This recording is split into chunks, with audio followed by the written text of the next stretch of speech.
Hello, everyone. You're welcome back to Immigrant Voices and Victories, your platform to learn, connect, and be inspired. This is about to be a nugget kind of interview. There's going to be a lot today because we have an educator in the house, a content creator, a mother, a drama minister. Okay, let me just stop there. On Immigrant Voices and Victories, we want to bring everyone around the world, people, who have been to the UK, who have been to all parts of the world, to come and share their experience with us. Even though they've left us in the UK, it's okay. We want to, always catch them to share their experience with us. Thank you so much, Doc, for joining us today. It's my pleasure. Thank you. Thank you. Hello, everybody. So glad. Hi. Oh, yeah, you're welcome here on Immigrant Voices and Victories. And if you're new here, please kindly like, subscribe, and share this video so that, we'll be able to reach more people. And we're going to be talking about our own YouTube channel much more later. Please, Ma, can you tell us a bit about yourself so that, people can know you more? All right. Thank you. My name is Olaide Agbaje. I'm a Nigerian. I'm an academic. I'm a content creator. I'm a researcher. Like she said, I'm a mom, I'm a wife, I'm a consultant, educational consultant, and I do a couple of things, because I like to be up and about. I don't like to be idle and all of that. So part time, I usually have my plates full, and yeah.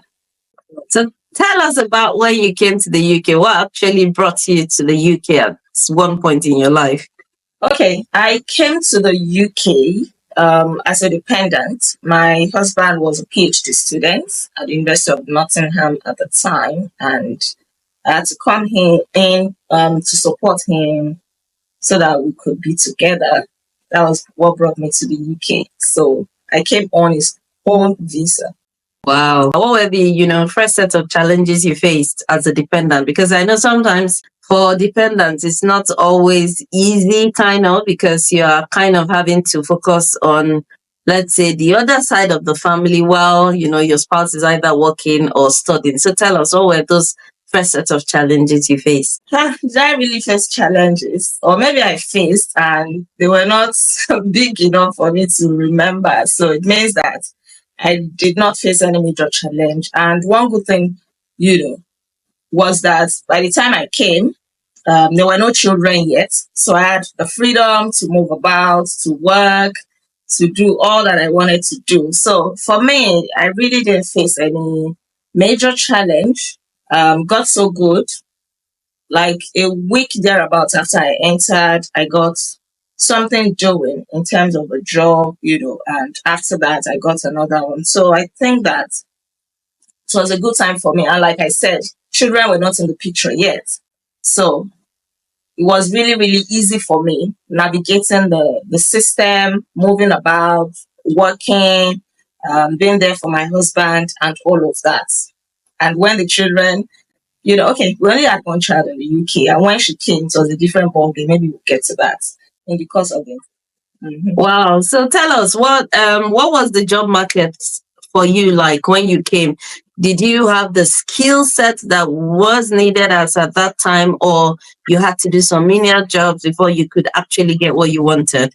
Okay, so the first job I got was not related to my skill. It was like a menial job, but I was happy to do it. Coming into a system, the UK for the first time, even getting something to do was like a blessing. Okay. The fact that I didn't have to stay at home and I had something to do that was bringing in money for me, I really loved it. I was so excited. And but after that, not long after I started this menial job, I actually got more like a professional job, that was a bit related to my skill. Not even a bit, yeah. It was really related to my skill. And yes, I now started doing that one, more like a 9 to 5 job, which was good. Yeah, some people really find it difficult doing menial jobs, and I think some of those kind of people struggle. What do you think? Yes, for me, it's being busy, putting my hands to work is better for me than sitting at home doing nothing. Like the Bible says, whatever your hands find to do, do it with all your might.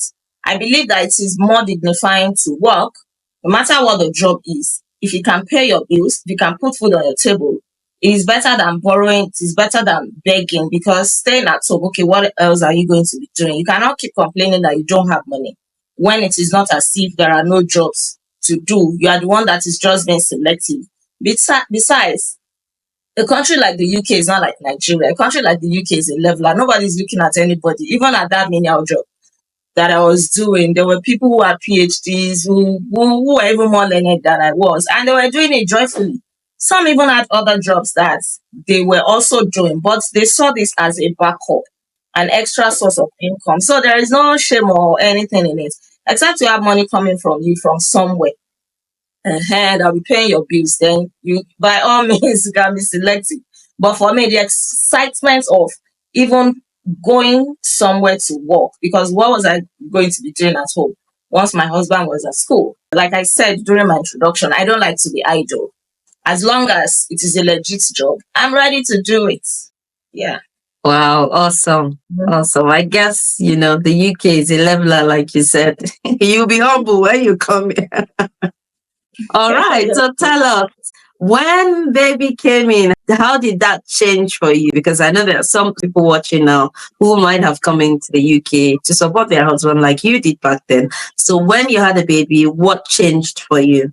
There was a major change because my pregnancy was a bit challenging. It was full of morning sickness, especially in the first trimester. I was always throwing up. I couldn't go to work. It was bad. I found it hard to keep food or water down. I would always throw up. I was sickly and all of that. So it was my first pregnancy and it was a bit challenging. I had to push work by the side because I didn't find it funny. So it was a major change for me. But by the second trimester, things started to get better and I went back to work until I was almost due for delivery. So we had to try to balance things out, in terms of finances. At least my husband was studying, he was also doing some part-time jobs. I was like the one doing the full-time job. When pregnancy came, I couldn't really work for some time. But all along, we pulled through. We were fine because before then, we were just two. And what we were earning was okay for us. So we were fine. Apart from the morning sickness and everything, the pregnancy challenges, everything was fine. Wow, awesome. So did you get some support from work, from community? What was it like? I got a lot of support. I really enjoyed it. I enjoyed the preferential treatment. Even when I gave birth to my baby, there are times I'll be like, I wish I could be pregnant again. I enjoyed I enjoyed so much attention from people when you get on the bus and they say, "Oh, please come stay here. Oh, are you okay? Are you fine?" All of that. And from my church members in Nottingham, the Redeemed Christian Church of God, Railboat House. Oh, I enjoyed so much support from the wonderful people of God. It was really, really awesome during the pregnancy. Delivery, after delivery, naming ceremony, and even afterwards.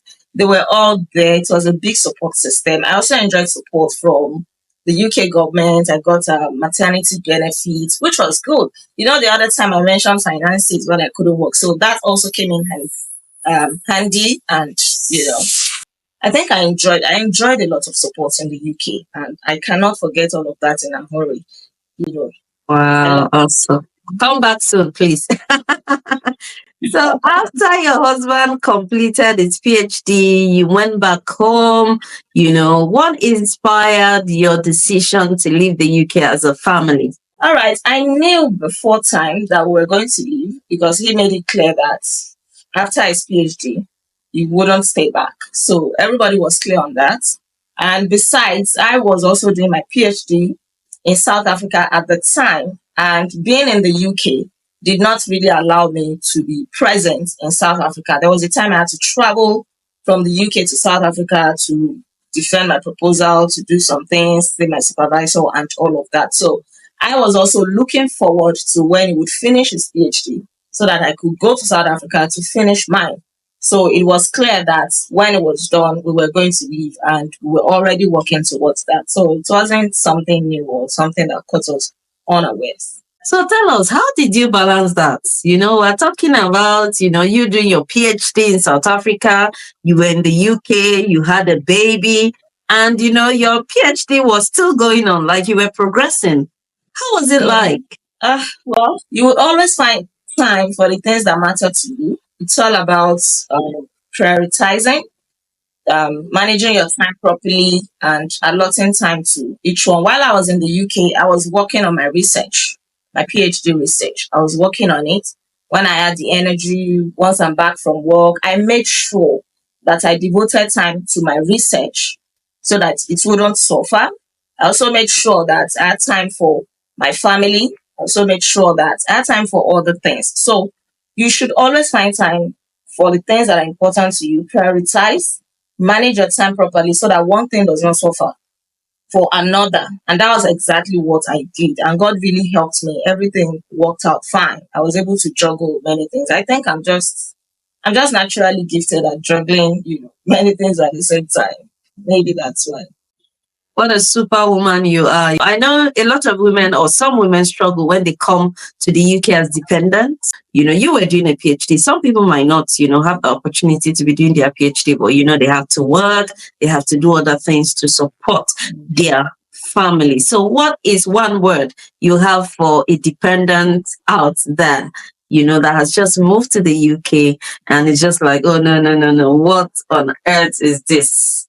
Well, just like you said, I understand that it can be overwhelming, especially for women. You have to work, you have to take care of the family, probably you're also studying like me, and it can be overwhelming. Like I said, I found it easy because I'm just I'm just used to being up and doing and multitasking, juggling too many things at the same time.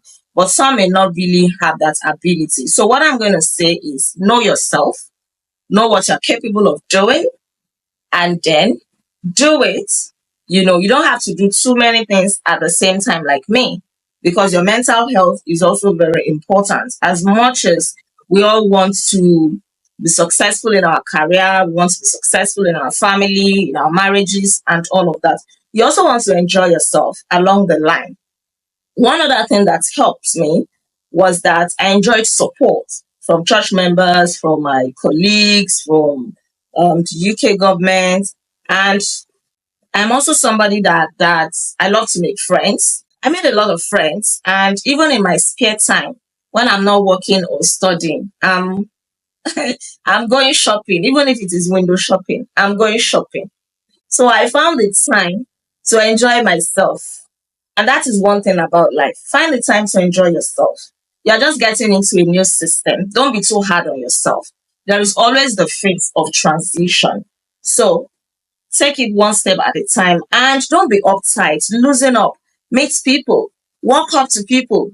People don't always have to come to you first to introduce themselves. You to walk up to them, introduce yourself, join a unit in church if you're a Christian. These are the things that will make your transition to be easy. Everybody is in a new terrain, in a new country. So there is no point forming or being uptight. Have an open mind. Make friends with people. They are going to be there for you. You will enjoy yourself. When you are not working or doing anything, go to town. That's a business city center, Biston Market Square. I can't remember.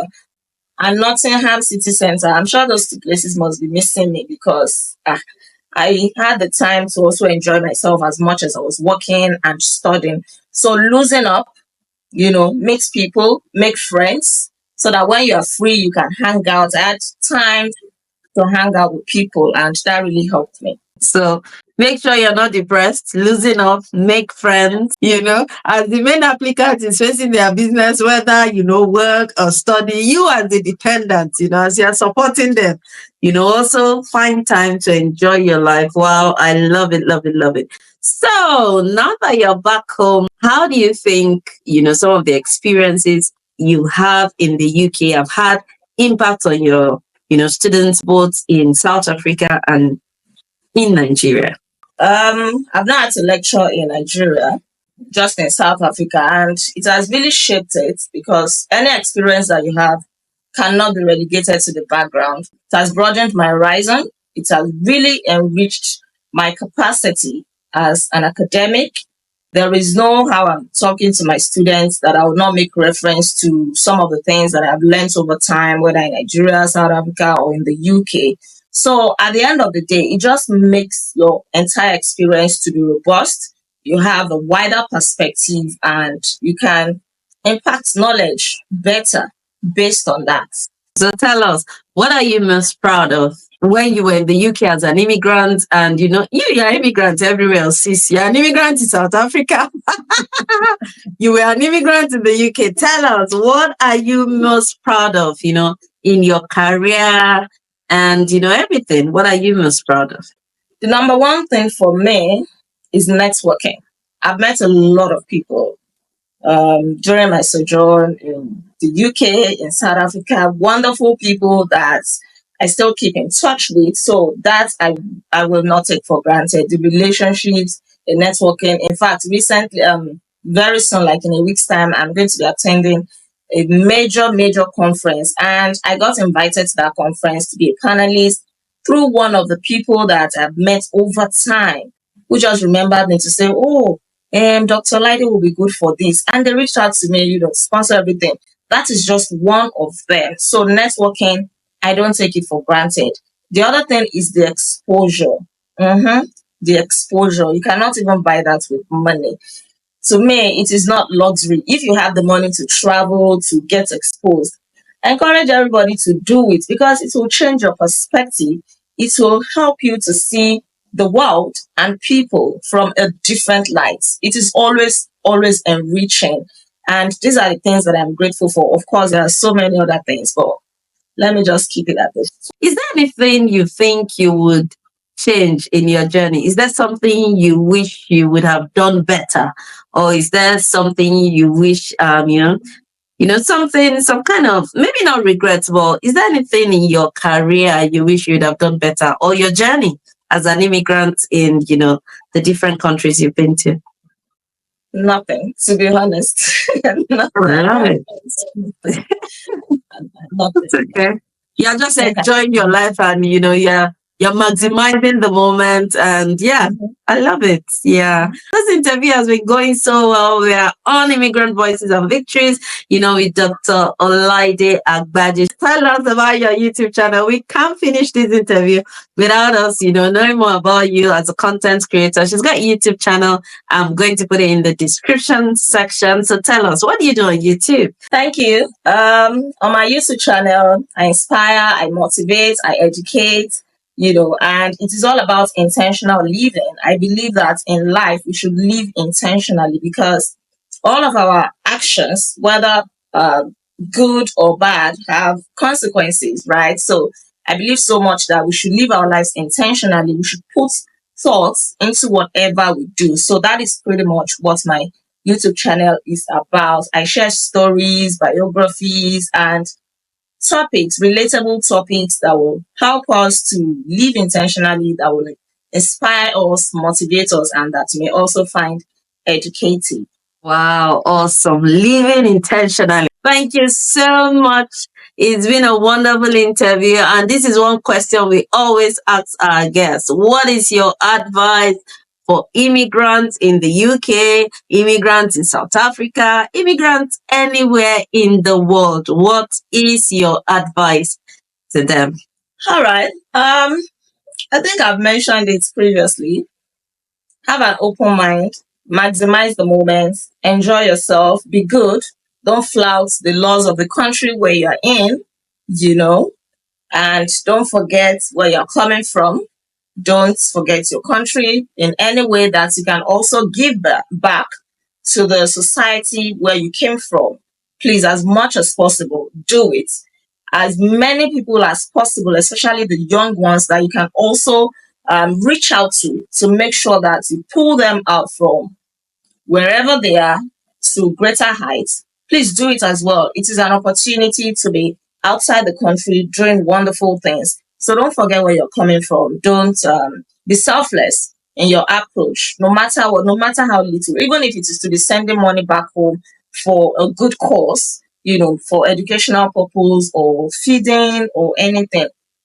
Just give back, give back to your society. Let the love, the compassion, the support, let it go around. Wow, let the love go around, maximize the moment, give back, give back, don't forget your home. I just love it. I love it, love it, love it. Thank you so much. It's been a wonderful interview. Thank you so much for coming on Immigrant Voices and Victories. She's on LinkedIn, she's on YouTube. Before we go, can you tell us, I know you're a consultant, so how can people reach you? What do you consult for? Okay, I'm an educational consultant. Yes, and with my experience and knowledge in business, investments, I also consult for people who may need help in that area. Maybe you need help with business ideas, investment opportunities, or ideas, and all of that. And of course, like I said, education generally. I'm in the field of higher education, but I didn't start out in higher education. I started from elementary education and all of that. So education in general, I can be of help with that. You can send me an email. If you check my channel, you see my email there. But I can also drop it here, joygateeduconsult@gmail.com. That's my email address. So yeah, we're going to drop in the description section. So go find Dr. Olaide. Like I said, she's on LinkedIn, and you can find everything intentional living on her YouTube channel. It's been a wonderful time here on Immigrant Voices and Victories. And if you are new to this channel, you have not subscribed, you're not living intentionally, honestly. Subscribe, press the subscribe button, and go find Dr. Olaide, like her videos and subscribe as well.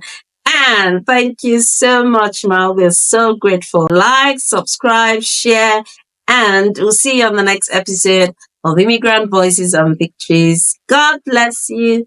No limits. Thank you.